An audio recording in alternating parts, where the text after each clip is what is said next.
What's up, everybody? Welcome to Under the Air Sports. I'm Eric Hobbs. And I'm David Woldingen. And today it is time to preview the 2022 football season for the Missouri Tigers.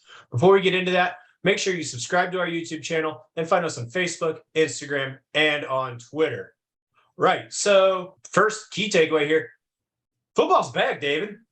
Yeah, I'm excited. First game I'll probably watch this season is the Nebraska Northwestern game over in Dublin. Where is it? Dublin, Ireland? Dublin, yeah. Yeah. Before they moved it, for those of you guys who've been watching Under the Air Sports for a while, know I used to live in England and started this channel living in England. It was a COVID project, and well, my wife's a Husker fan, so we were going to go. It was going to be a cheap flight over to Dublin, and then COVID nuked everything. But I digress. Womp womp. Yeah. But yeah, it's exciting this back. It seems like it's been forever and also 10 minutes ago at the same time.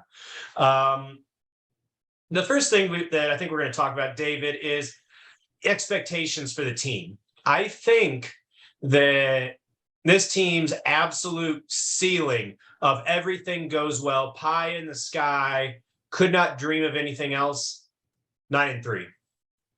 Yeah, I would agree with that, and it also have to be like catching a team on their down day as well, which can happen throughout the season. But like you said, everything has to go right for them to hit that.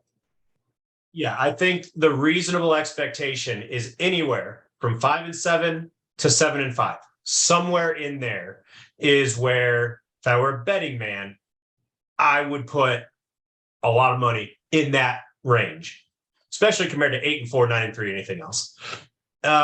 So with that being the ceiling, the floor, I'd say it's 4-8.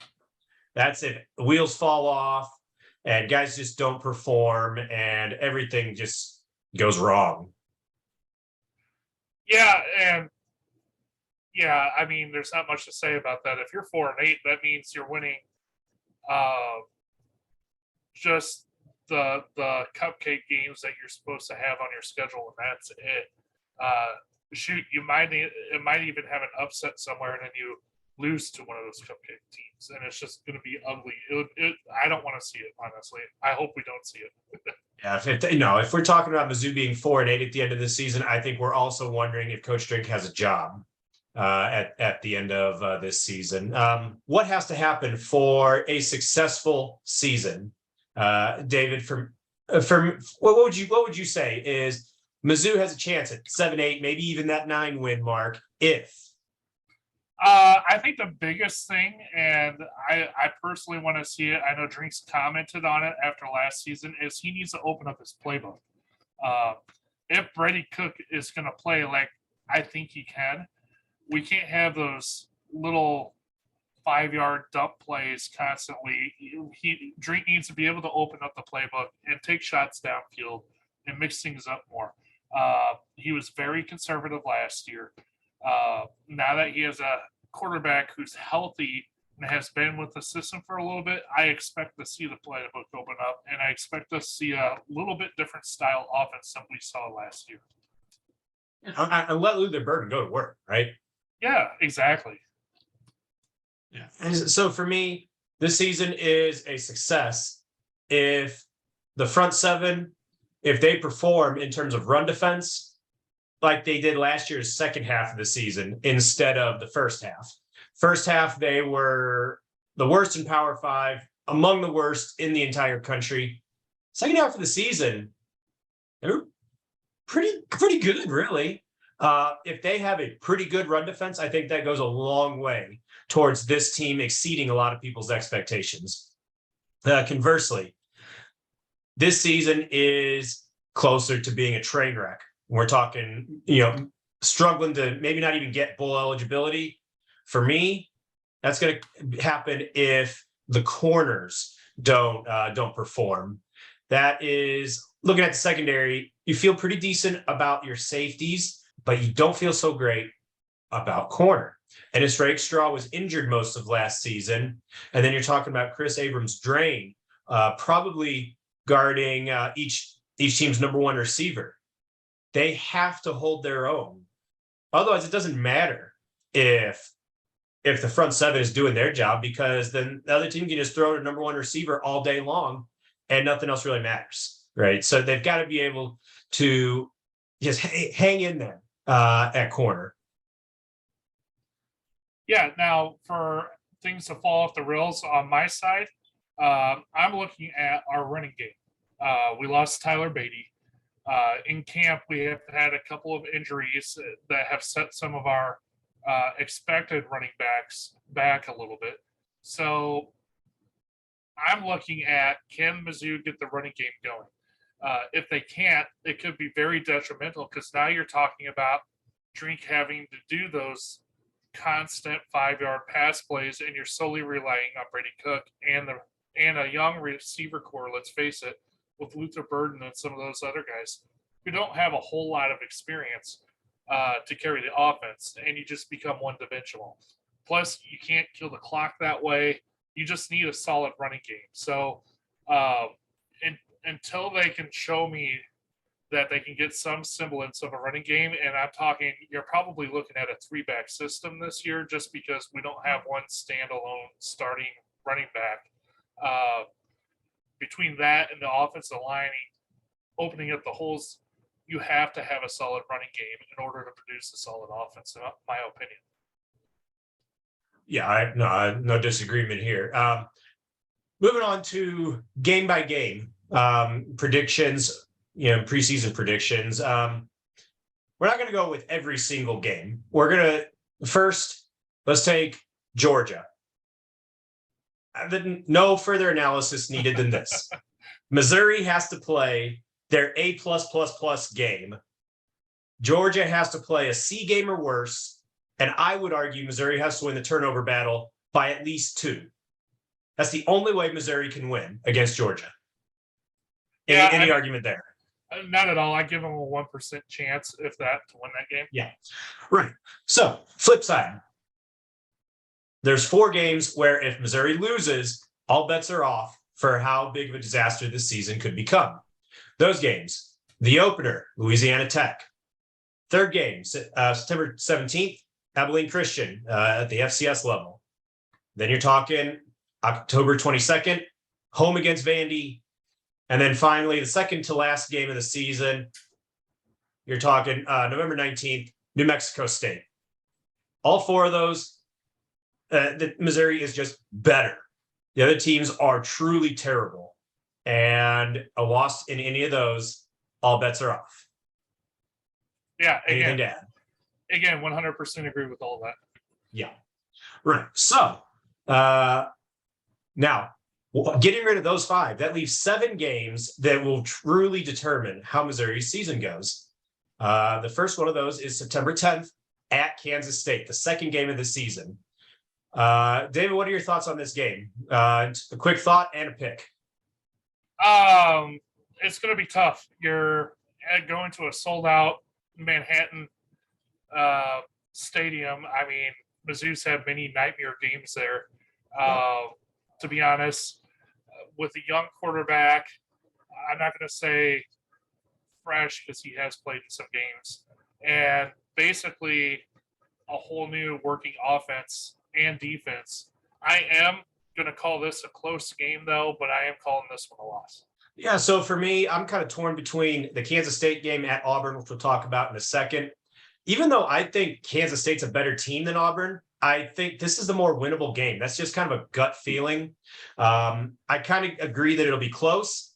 And then Nebraska transfer Adrian Martinez, give him the ball late, and history suggests he's going to implode or do something absolutely ridiculous. I think that happens. I think Missouri actually pulls the upset, and it will be an upset, I think.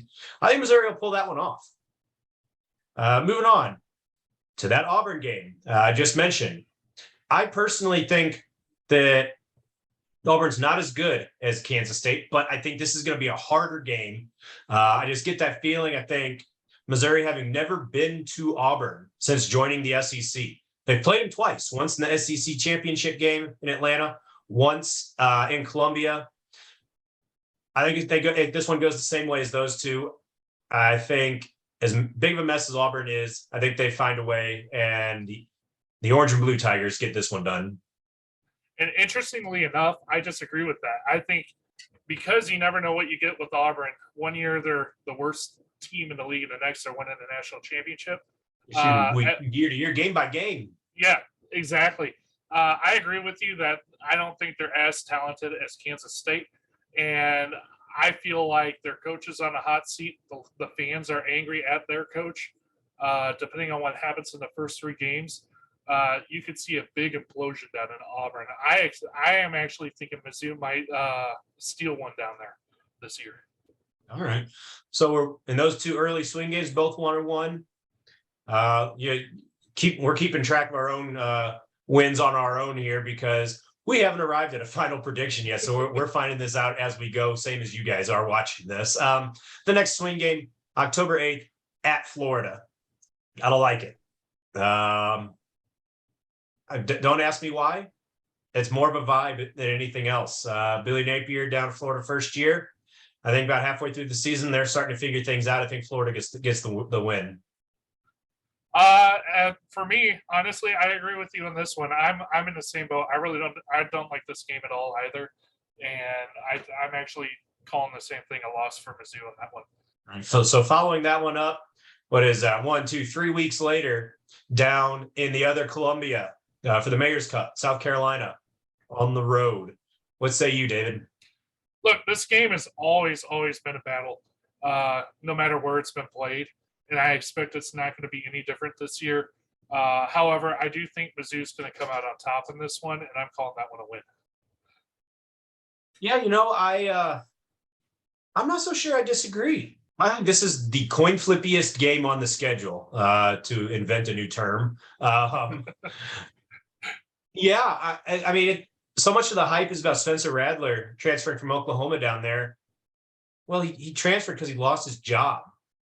Yeah, is it going to be better than what they had? Yeah, but that's they had nothing. Let's be real. I'm gonna go Mizzou. Yeah, let's do it. Let's follow that up. Next game, home versus Kentucky in what might be for Mizzou fans the most intense rivalry this side of Arkansas. I think Mizzou is going to want this one more than Kentucky. Kentucky's better, but with it being at home and Missouri just really wanting to beat Kentucky, weird of a thing as that is to think about being a thing for football. I think that gets Mizzou the win. I really do. Yeah, and credit to Mark Stoops over there. He's done a great job with that football program. I think the fans and the team, I agree with you on this one, are going to really want this one. And don't forget, they lost a lot of players just to graduating, moving on to the NFL, things like that. So Kentucky could be a totally different team this upcoming year. I actually think, again, as you said, because it's a home game and the crowd's going to be really into it too, I think this is going to be a win for Mizzou. Yeah. What will not be a win for Mizzou the following week at Tennessee?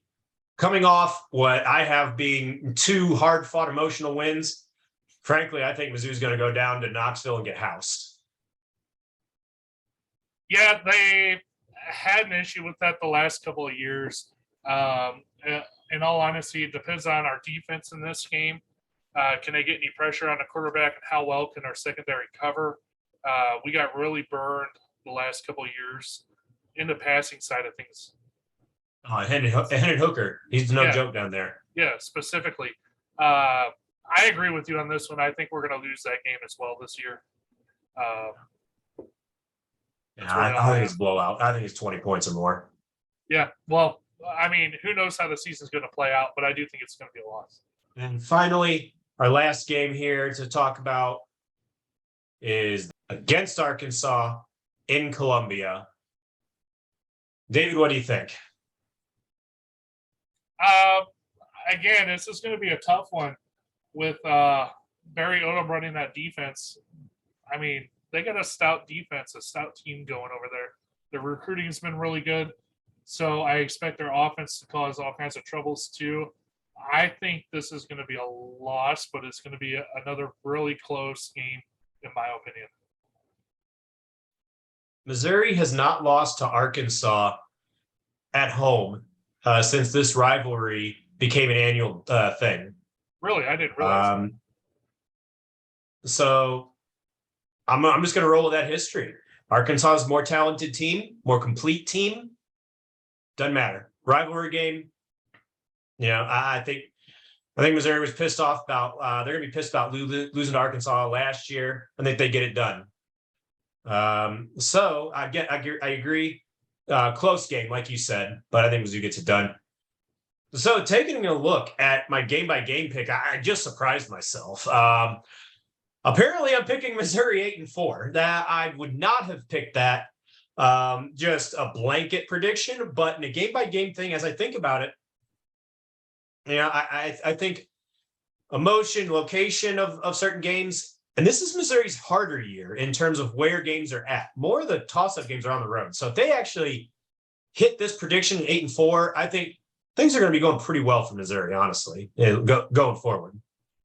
Yeah, and on my side of things, I had 7-5, which is still a solid season. You're showing improvement, and you won a few games that may have raised an eyebrow here or there, and you're probably competing in most of these. As I said at the beginning, this is one of the hardest seasons I've ever had to predict for Missouri, just because I feel like there are so many coin flip games this year that could go either way. It's going to definitely be interesting to watch this year. Yeah, maybe the biggest thing going for Missouri is that other teams may not take them seriously, particularly early in the year, where everybody seems to be picking Missouri no better than 6-6. Yeah, and they just have so many unknowns on this team until we actually see it put all together. I mean, you have talent in all different positions on the field. It's just a matter of putting it all together and playing as a team. If they can somehow find a way to do that, this team could be a dark horse. I'm not saying they're going to win the conference or anything, but they could raise some eyebrows, definitely. Yeah, Coach Drink's first two seasons, 5-5, 6-6 regular season before losing the bowl game to Army.